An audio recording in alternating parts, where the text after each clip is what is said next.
Hello everyone, welcome to KRS success shot. KRS success shot में आपका बहुत बहुत स्वागत है। तो फ्रेंड्स, जैसा कि आप सभी को पता होगा कि जूनियर असिस्टेंट 2017 की जो इंटरव्यू चल रहे थे वो समाप्त हो चुके हैं अब। और इंटरव्यू में पूछे जाने वाले प्रश्नों के लिए जो है बच्चों के मन में बहुत सारे क्वेश्चंस रहते हैं कि किस तरह के क्वेश्चंस पूछे जाते हैं और क्या एक्सपीरियंस रहता है। तो मैंने भी बहुत सारे लोगों से बात की और मेरा खुद का भी कुछ एक्सपीरियंस है जो मैं यहाँ पे आपको बताने वाली हूँ कि इंटरव्यू में किस तरह के क्वेश्चंस पूछे जाते हैं। बेसिकली बात आती है कि देखो, इंटरव्यू में बहुत तरह के क्वेश्चन पूछे जाते हैं। सबसे पहले तो आपका बेसिक इंट्रोडक्शन जो भी होता है कि आपने क्या किया हुआ है, पढ़ाई लिखाई जो है आपकी कहाँ से हुई है, बेसिकली आप बिलोंग कहाँ से करते हो, ये सब जब चीज़ें आप उनको बता देते हो अपने इंटरव्यूअर के सामने, जब आप ये सब बातें रख देते हो तो वो ज़रूर से इसमें से कुछ क्वेश्चंस आपसे पूछते हैं। बिल्कुल पूछते हैं, इसमें नो डाउट। अगर आप मान लो लखनऊ के रहने वाले हो तो वो आपसे पूछेंगे कि लखनऊ में क्या चीज़ फेमस है या फिर कौन सी जगह है जो बहुत अच्छी है, या फिर किसी चीज़ के बारे में वहाँ के पूछ देंगे कि किसे किसने बनवाया है, किसके नाम पर ये नाम पड़ा हुआ है। तो बहुत सारी चीज़ें हैं। मैं बेसिकली आपको बताऊँ तो देखो, इंटरव्यू में अगर कोई ये कह दे कि मेरे बगल वाले बंदे से जो क्वेश्चन पूछा गया वही अगर मुझसे पूछा जाएगा, तो ऐसा कभी नहीं होता। इंटरव्यू में डिपेंड करता है कि आपके जो इंटरव्यूअर हैं उनका मूड किस तरह का है और वो आपसे किस तरह का क्वेश्चन पूछते हैं। बहुत सारे बच्चे आते हैं तो वो ये कहते हैं कि इंटरव्यू में मैं साइंस का स्टूडेंट हूँ तो मुझसे साइंस का ही क्वेश्चन पूछा जाएगा और वो बाकी के सब्जेक्ट्स जो हैं वो छोड़ देते हैं।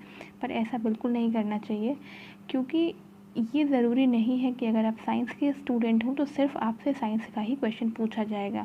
आपसे हिस्ट्री के क्वेश्चन भी पूछे जा सकते हैं, आपसे ज्योग्राफी की भी क्वेश्चन पूछे जा सकते हैं, जीके के, करंट के, मतलब आपसे कुछ भी पूछा जा सकता है। आप ये मत सोच के कभी जाएँ इंटरव्यू देने कि मैं साइंस का स्टूडेंट हूँ या मैं आर्ट का स्टूडेंट हूँ तो मुझसे मेरे सब्जेक्ट का ही क्वेश्चन पूछा जाएगा। मैं जब अपना इंटरव्यू देने गई थी यूपी ट्रिपल एसटी के एक एग्ज़ाम का, तो मैं खुद एक साइंस की स्टूडेंट रही हूँ और मेरे से भी जो है क्वेश्चंस पहले तो यही पूछ लिया गया था कि आपने ग्रेजुएशन किस सब्जेक्ट से किया है। तो मैंने वहाँ जब बताया कि मैं फ़िज़िक्स केमिस्ट्री मैथ्स मेरा सब्जेक्ट रहा है फर्स्ट ईयर सेकेंड ईयर में, और फिर मैंने थर्ड ईयर में जाके फ़िज़िक्स को ड्रॉप किया था, तो फिर वहाँ से तुरंत जो एक इंटरव्यूअर बैठे थे उन्होंने कहा कि जब आपने साइंस इतना पढ़ा ही है तो फिर आपसे साइंस से क्या पूछना है, साइंस में तो आपको सभी आता होगा। तो उन्होंने मुझसे पूछना शुरू किया कि राष्ट्रपति का चुनाव कैसे होता है, विधानसभा विधान परिषद बताइए क्या क्या होती हैं, सीट्स के बारे में पूछा और बहुत सारे क्वेश्चंस जो हैं। फिर आपका संविधान से बहुत सारा क्वेश्चन पूछा। तो ये बेसिकली कोई नहीं कह सकता कि अगर मैं साइंस की हूँ, मैं आर्ट की हूँ तो मुझसे मेरे ही स्ट्रीम से क्वेश्चन पूछे जाएंगे। तो चूँकि जैसा कि आप जान रहे हैं कि जूनियर असिस्टेंट 2017 का इंटरव्यू हो चुका है, तो अभी मैं बहुत सारे इंटरव्यू क्वेश्चंस लेके आई हूँ। बेसिकली पहले मैं विज्ञान के ही लेके आई हूँ, साइंस के क्वेश्चन लेके आई हूँ और वो सबके लिए हैं, सभी के लिए हैं जो पूछे जाते हैं। इन प्रश्नों को आप करें तैयार। जो 2016 वाले बच्चे हैं जो अपनी टाइपिंग का वेट कर रहे हैं वो साथ में अपने इंटरव्यू की भी प्रिपरेशन करते रहें, बिकॉज़ इंटरव्यू के लिए टाइम भी बहुत कम मिलने वाला है और इसकी कोई लिमिट नहीं होती है। क्वेश्चंस की कोई लिमिट नहीं होती है कि आप 1 महीना पढ़ के तैयार कर सकते हो, आप 15 दिन पढ़ के तैयार कर सकते हो, ऐसा कुछ नहीं है। आप जितना ज़्यादा पढ़ोगे, जितना ज़्यादा आपको क्वेश्चंस मिलते जाएँ, आप उन्हें तैयार करते जाएँ। तो सबसे पहले मैं साइंस के क्वेश्चंस आज लेके आई हूँ, बहुत सारे क्वेश्चंस, आप इनको तैयार कर लो, आपको पूरा साइंस तैयार हो जाएगा अच्छे से।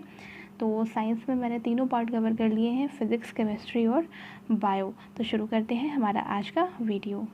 सबसे पहले अगर बात करें हम फिज़िक्स की, तो देखो सबसे पहला क्वेश्चन जो है, सदिश व अदिश राशि क्या होती है, ये आपको जानना बहुत ज़रूरी होता है। क्योंकि देखो यहाँ से क्वेश्चन कैसे उठते हैं ना, कि जैसे मान लो आपसे पूछ लिया गया कि वेग सदिश राशि है या अदिश राशि है, ये बताइए।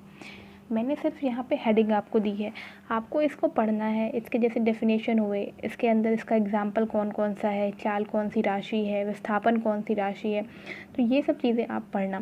सेकंड मोस्ट इम्पॉर्टेंट है, बहुत सारे बच्चों से ये पूछा जाता है, मेरे ही आगे एक कैंडिडेट था, उससे पूछा गया था कि गति के नियम बताइए, न्यूटन्स लॉज ऑफ मोशन। तो इसमें जो है गति के नियम क्या होते हैं आपको बताना पड़ेगा।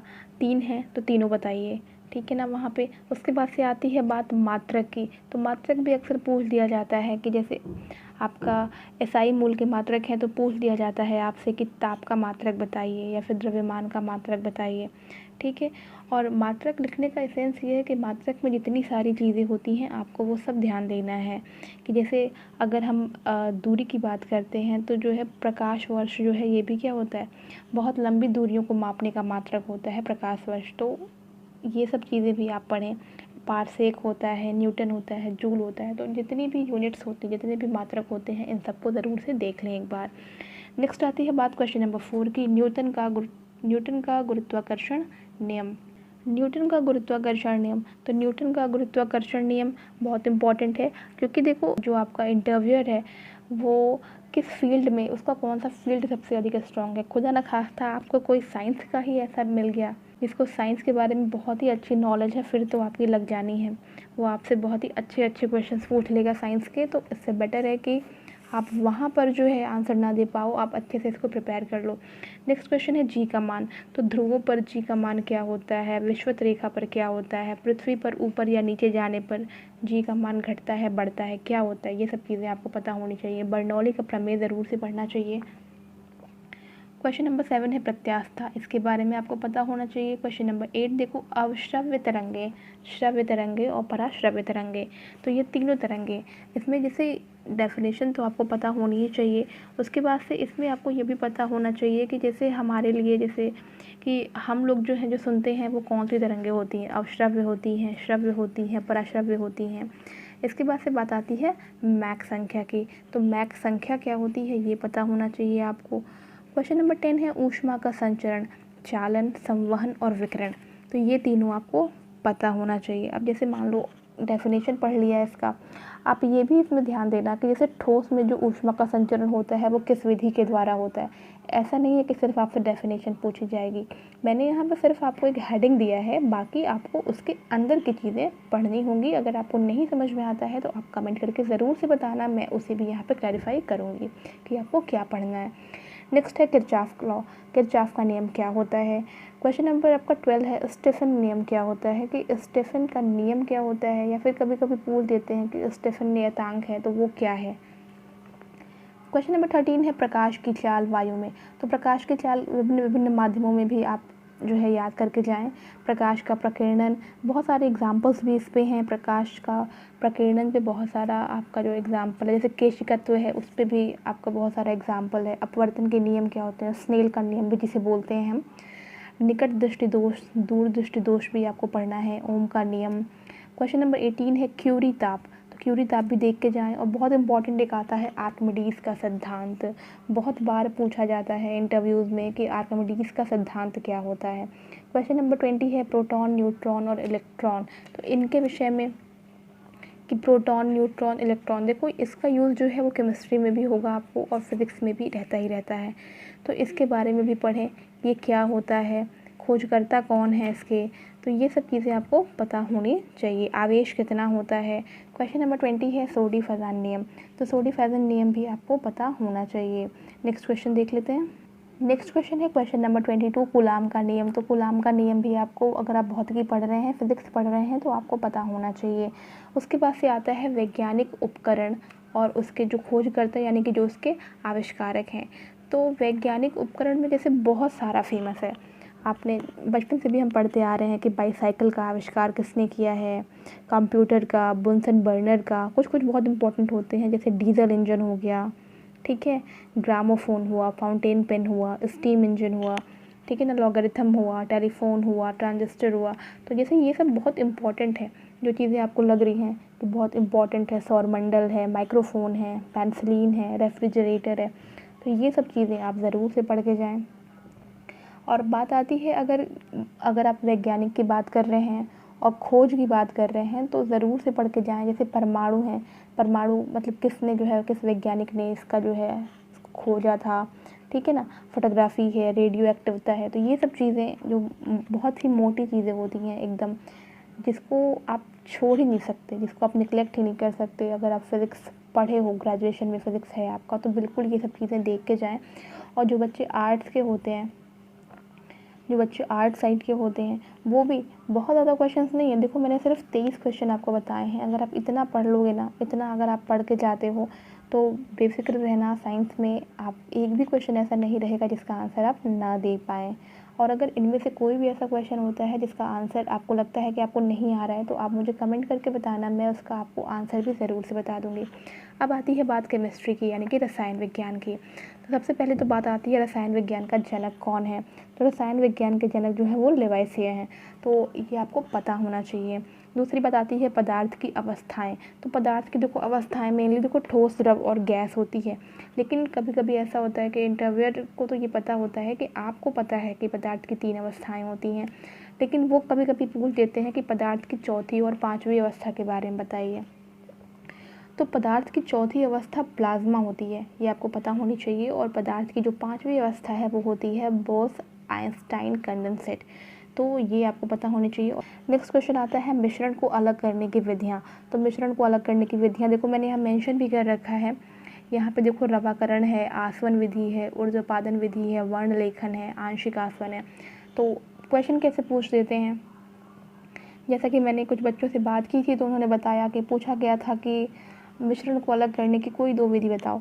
तो कोई 2 विधि में आप ऊर्ध्वपादन बता सकते हो, आसवन विधि बता सकते हो। तो अगर आपको पता रहेगा तो ही आप बता पाओगे।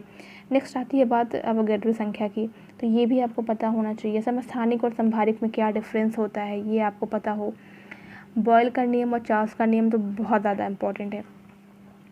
जब मैं गई थी इंटरव्यू देने तो उस टाइम पे भी बहुत से बच्चों से पूछा गया था कि बॉयल का नियम और चार्ल्स का नियम क्या होता है।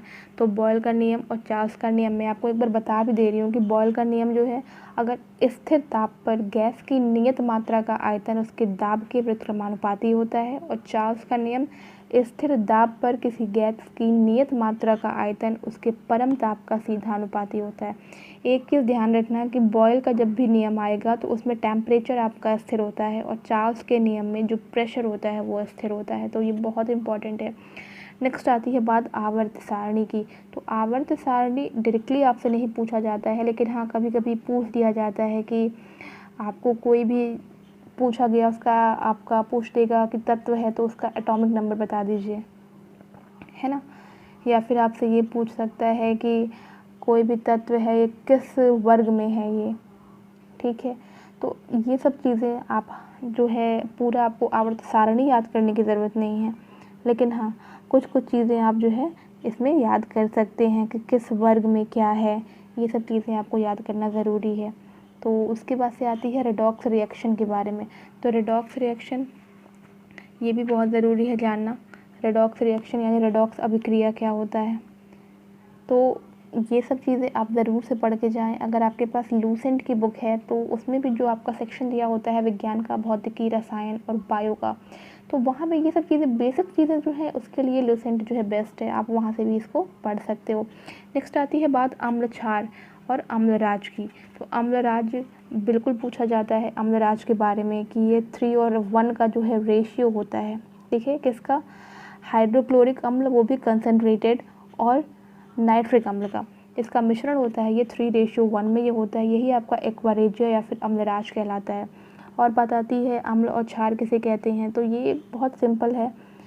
अम्ल वो होते हैं जिसमें जो है क्या होता है एच आयन, जो एच आयन दे, यानी कि जो उसमें हाइड्रोजन जो है प्रतिस्थापक के रूप में होता है। और क्षार क्या होते हैं, जो क्या करते हैं वो एच आयन देते हैं। तो ये सब चीज़ें आपको पता होनी चाहिए।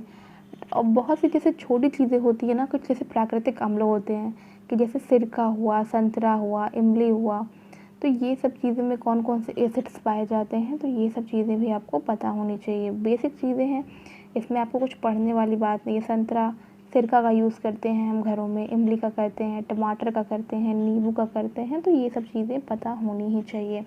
वीडियो बीच में स्किप मत करना, बिकॉज़ बहुत सारी चीज़ें ऐसी भी हैं जो मैं बता रही हूँ बोल करके, तो अगर आप वीडियो स्किप करेंगे तो वो सब चीज़ें आपको समझ में नहीं आएंगी।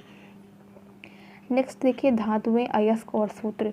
तो बहुत ही ज़रूरी होता है ये सब चीज़ें जानना। धातु जैसे मान लीजिए अगर आप लवण की भी अगर बात कर लेते हैं हम, पहले तो लवण की अगर हम बात कर लेते हैं तो जैसे साधारण नमक हुआ, खाने का सोडा हुआ, धावन सोडा, इन सबों का फॉर्मूला भी पूछ सकते हैं।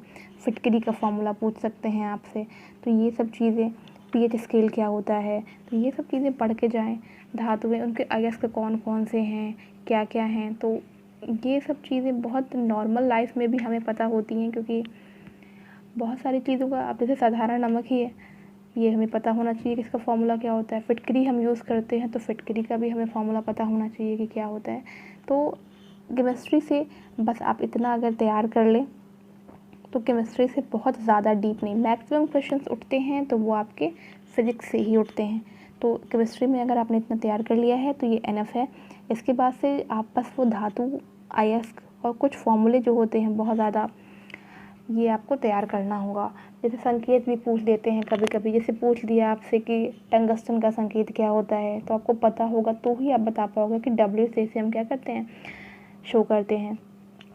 या फिर आपसे ये भी पूछ सकता है केमिस्ट्री में कि सोडियम को हम किस में रखते हैं, किस में कंटेन करते हैं।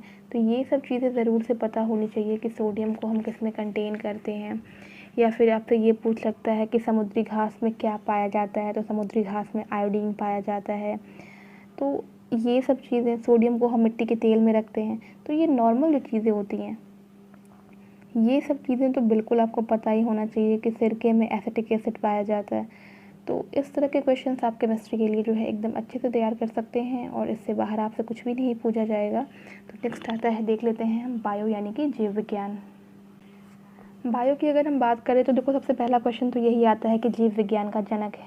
तो जीव विज्ञान के जनक जो है अरस्तु को कहा जाता है। सेकंड क्वेश्चन आता है कि राइबोसोम। तो राइबोसोम, माइटोकॉन्ड्रिया, गोल्गी कॉय और लाइसोसोम, इन सब से अगर क्वेश्चन अगर पूछना होता है तो सिंपली यही पूछते हैं कि हम जैसे गोल्गी कॉय को क्या कहते हैं। तो जैसे गोल्गी कॉय जो है वो यातायात प्रबंधक होता है, मैंने नोट कर दिया है यहाँ पे। राइबोसोम जैसे है, इसे क्या कहते हैं, प्रोटीन की फैक्ट्री है। माइटोकॉन्ड्रिया को कोशिका का शक्ति केंद्र कहते हैं। गोल्गी कॉय को यातायात प्रबंधक कहते हैं और लाइसोसोम को आत्मघाती थैली कहते हैं। तो ये सब चीज़ें आपको पता होनी चाहिए। बायो में बहुत बेसिक सी चीज़ें मैं बताऊँगी, बिकॉज बायो सबका स्ट्रॉन्ग पार्ट नहीं होता है, ठीक है ना। और बायो से बहुत ज़्यादा क्वेश्चन उठते भी नहीं हैं इंटरव्यू में। डीएनए और आरएनए आपको पता होना चाहिए, डीएनए और आरएनए, क्योंकि अब देखो ये सब चीज़ें जो है ना, ये तो बेसिक चीज़ें हैं, ठीक है ना। डीएनए जो है और आरएनए में जो है मतलब कॉमन डिफरेंस क्या होता है, ये आपको पता होना चाहिए। आनुवांशिकता के पिता किसे कहा जाता है, तो कहा जाता है ग्रेगर जोहान मेंडल को। तो ये सब चीज़ें अब बताती है। आप अगर एग्ज़ाम भी देते होगे ना तो मूसला जड़ों का रूपांतरण और तनों का रूपांतरण, ये आप हमेशा पढ़ के जाते हो, तो ये बहुत ही इम्पॉर्टेंट है। देखो यहाँ पे क्या क्या है, शंकु आकार है तो गाजर, कुंभी रूप है तो शलजम और चुकंदर, तरकु रूप है तो मूली। अगर तनों की बात हम करें तो कंद के लिए आलू, धनकंद के लिए बंडा और केसर, शलगकंद के लिए प्याज और प्रकंद के लिए हल्दी और अदरक। तो इस तरह से चीज़ों को पढ़ना है। बात आती है प्रकाश संश्लेषण की। तो प्रकाश संश्लेषण में सबसे ज़्यादा इम्पोर्टेंट क्या है, सबसे ज़्यादा इम्पोर्टेंट यहाँ पे होते हैं कार्बन डाइऑक्साइड, वाटर, क्लोरोफिल और सूर्य का प्रकाश।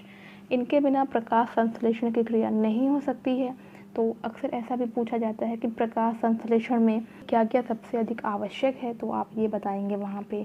नेक्स्ट आता है उत्पादक और उपभोक्ता, ये आपको पता होना चाहिए। इसके बाद से अम्ल वर्षा अगर आप पढ़ के जाएंगे तो भी बहुत ज़्यादा आपको फ़ायदा करेगा, अम्ल वर्षा। इसके बाद से आपको पढ़ना है आरबीसी और डब्ल्यूबीसी। तो आरबीसी और डब्ल्यूबीसी ज़रूर से पढ़ के जाएं, क्या क्या कार्य है इनका, ठीक है, आरबीसी का और डब्ल्यूबीसी का। तो आरबीसी का मुख्य कार्य आपको पता ही होगा कि ये जो है शरीर की हर कोशिका में ऑक्सीजन पहुंचाता है, ठीक है, और कार्बन डाइऑक्साइड को वापस लेकर के आता है। अगर हम बात करें डब्ल्यूबीसी की तो ये क्या करता है, इसका मुख्य कार्य होता है शरीर को रोगों के संक्रमण से बचाना। तो अगर आप इतना भी अगर बता देंगे तो ये समझ में आ जाएगा कि आपको इसके बारे में जानकारी है। आरबीसी और डब्ल्यूबीसी का जो अनुपात होता है वो 600:1 का होता है, ठीक है। नेक्स्ट आती है बात रुधिर वर्ग की। तो रुधिर वर्ग के बारे में भी जानना बहुत ज़रूरी है, क्योंकि ये भी आपकी बहुत कॉमन सी चीज़ है। ए होता है, बी होता है, ए बी होता है और ओ होता है, ठीक है। ये भी आपको पता होना चाहिए कि जो आपका रक्त समूह ओ होता है उसे हम लोग यूनिवर्सल डोनर कहते हैं, यानी कि वो सर्वदाता होता है, ठीक है ना। और जो ए बी होता है उसे हम यूनिवर्सल रिसेप्टर कहते हैं, ठीक है। तो ये सब चीज़ें आप याद करें। सबके बाद से आती है मानव शरीर की बात। तो मानव शरीर से बहुत सारे क्वेश्चंस उठ सकते हैं। मानव शरीर में जैसे कि आपका पाचन तंत्र है, कि मानव शरीर की सबसे बड़ी ग्रंथि कौन सी होती है, मानव शरीर की दूसरी सबसे बड़ी ग्रंथि कौन सी होती है। तो अगर आपसे पूछ दिया गया कि मानव शरीर की सबसे बड़ी ग्रंथि है कौन सी है, तो आप क्या बताएंगे, यकृत यानी कि लिवर। और अगर उसके बाद अगर हम बात करें सेकंड नंबर पे जो सबसे बड़ी ग्रंथि होती है दूसरी, वो होती है अग्नाशय यानी कि पैनक्रियाज। तो मानव शरीर से ये सब क्वेश्चंस या फिर ब्रेन के बारे में, ठीक है, ये सब उत्सर्जन तंत्र जो होते हैं, मतलब कि मानव शरीर के बारे में अगर आप पढ़ना चाहें तो आप अच्छे से पढ़ लें, ये आपको बहुत काम देगा। इंटरव्यूज़ में इससे क्वेश्चंस भी उठते हैं, ठीक है ना। सेरिब्रम क्या होता है ये भी पूछ सकते हैं कि मनुष्य के मस्तिष्क का जो है वजन कितना होता है, 1400 ग्राम होता है। तो ये सब चीज़, सेरिब्रम के कार्य क्या होते हैं, ये सब चीज़ आप पढ़ के जाएँ मानव शरीर से, तो आपके बहुत ज़्यादा काम आने वाला है। आगे देख लेते हैं नेक्स्ट आती है बात क्वेश्चन नंबर 13 की। तो विषाणुओं से होने वाले रोग, तो विषाणुओं से कौन कौन से रोग होते हैं, इस तरह से भी क्वेश्चन पूछे जाते हैं कि विषाणुओं से होने वाले कोई 3 या 4 बीमारियों के नाम बताइए। तो जैसे एड्स हो गया, पोलियो है, इन्फ्लुएंजा है, चेचक है, खसरा है, ट्रैकोमा है, रेबीज़ है। तो ये सब रोग जो हैं ये विषाणुओं से होने वाले रोग हैं। अगर बात आती है क्वेश्चन नंबर 14 की कि जीवाणुओं से होने वाले रोग के बारे में बताएं या फिर कोई ऐसे रोग बताएं जो जीवाणुओं से होते हैं, तो आप क्या बताएंगे। टिटनेस हो गया, टाइफाइड, हैजा, या फिर क्षय रोग कह दीजिए, प्लेग कह दीजिए, काली खांसी कह दीजिए, है ना। तो ये सारे रोग जो हैं जीवाणुओं के द्वारा होते हैं। नेक्स्ट आती है बात विटामिन्स की। विटामिन इसलिए आपके लिए सबसे ज़्यादा इंपॉर्टेंट है क्योंकि विटामिन से आपको ये पूछ सकते हैं कि विटामिन ए से होने वाले रोग बताइए, या फिर विटामिन ए की अगर किसी को कमी होती है तो वो क्या चीज़ खाने में ले जिससे उस ये रोग जो है क्या हो जाए, वो दूर हो जाए। तो विटामिन ए की कमी से क्या होता है, रतौंधी हो जाता है। Vitamin B, vitamin C, D, E, ये सब चीज़ें आपको पता होनी चाहिए। नेक्स्ट बहुत इंपॉर्टेंट पार्ट है, रिटन में भी आपसे अक्सर पूछा जाता है जाइलम और फ्लोएम के बारे में। तो जाइलम और फ्लोएम के बारे में भी आपको पता होना चाहिए। जाइलम क्या कार्य करता है। तो जाइलम के देखिए मुख्य कार्य होते हैं कि ये जल और खनिज लवणों का संवहन करता है, ठीक है, और क्या करता है, यांत्रिक दृढ़ता प्रदान करता है। और अगर हम फ्लोएम की बात करें तो इसका मुख्य कार्य होता है पत्तियों के द्वारा बनाए गए भोजन को पौधे के अन्य भाग में पहुंचाना। उसके बाद से विज्ञान की प्रमुख शाखाएं, तो विज्ञान की प्रमुख शाखाएं के बारे में भी आप पढ़ करके जाएं। विज्ञान की प्रमुख शाखाएं में जो आपको पढ़ना है, जैसे कि आपसे कहा जाता है कि या फिर यही कह दिया जाए कि वनस्पतियां या फिर प्राणियों के पर्यावरण या फिर प्रकृति से संबंधों के अध्ययन को हम क्या कहते हैं, तो जैसे बताते हैं हम इकोलॉजी कहते हैं। या फिर आपसे ये कह दिया जाए कि फलों के अध्ययन को क्या कहा जाता है, या फिर आपसे ये कह दिया जाए कि समस्त ब्रह्मांड के अध्ययन को क्या कहा जाता है। तो ये सब चीज़ें आपको पता होनी चाहिए विज्ञान की शाखाओं के बारे में, ठीक है। उसके बाद से आती है बात प्रमुख चिकित्सा उपकरण। तो प्रमुख चिकित्सा उपकरण बहुत सारे हैं, जैसे कि पेसमेकर है, तो क्या होता है इसका यूज़ आपको बताना है। एमआरआई का फुल फॉर्म भी बहुत बार पूछा जाता है कि इसका फुल फॉर्म क्या होता है। तो मैग्नेटिक रेजोनेंस इमेजिंग होता है इसका फुल फॉर्म। और भी बहुत सारी, जैसे कि आपको अगर विज्ञान की हम बात करें तो मनुष्य के सौंदर्य के अध्ययन को क्या कहा जाता है। तो इस तरह से बहुत सारे क्वेश्चंस बनते हैं विज्ञान से भी। लेकिन अगर आप साइंस से रिलेटेड इतने क्वेश्चंस पढ़ के जाएंगे तो साइंस का कोई भी क्वेश्चन आपसे बच नहीं पाएगा इंटरव्यू में आंसर करने के लिए। सो आई होप फ्रेंड्स कि आपको ये सेक्शन बहुत अच्छा लगा होगा आज का। अगर वीडियो पसंद आया होगा तो चैनल को सब्सक्राइब ज़रूर कर लेना और शेयर कर देना। और अगर इन सारे क्वेश्चन से रिलेटेड अगर कोई भी क्वेरी हो तो आप कमेंट करके मुझे बता सकते हो, मैं उसका आंसर देने की पूरी कोशिश करूँगी। तो मिलते हैं फ्रेंड्स अपने नेक्स्ट वीडियो में। Till then take care and bye bye.